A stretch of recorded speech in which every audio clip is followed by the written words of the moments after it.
আপনার চালাকি সবাই বোঝে, শুধু আপনি বোঝেন না।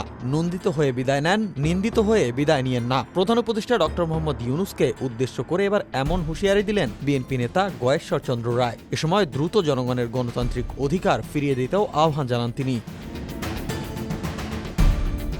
এছাড়া জাতীয় নাগরিক পার্টি এনসিপির নেতাদের ছোট ভাই সম্বোধন করে তিনি বলেন, ছোট ভাইয়েরা বিবেক দিয়ে অনুধাবন করো, বাস্তবতা নিয়ে ভাবো, জনগণের মনের কথা জানার চেষ্টা করো। নিজেদের কারণে নিজেরা ভুল করলে তার দায় কোনো রাজনৈতিক দল নেবে না।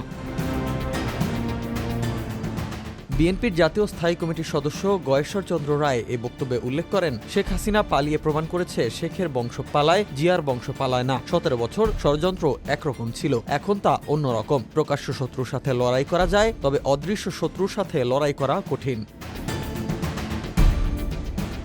সরকারের প্রতি নির্বাচনের নির্দিষ্ট সময়সীমা জানতে চেয়েছেন গয়েশ্বর চন্দ্র। বলেন, পরিষ্কার করে বলুন, জুন নাকি ডিসেম্বরের নির্বাচন। কখনো ডিসেম্বর, কখনো জুন বইলেন না। জনগণের অধিকার তাদের ফিরিয়ে দেন।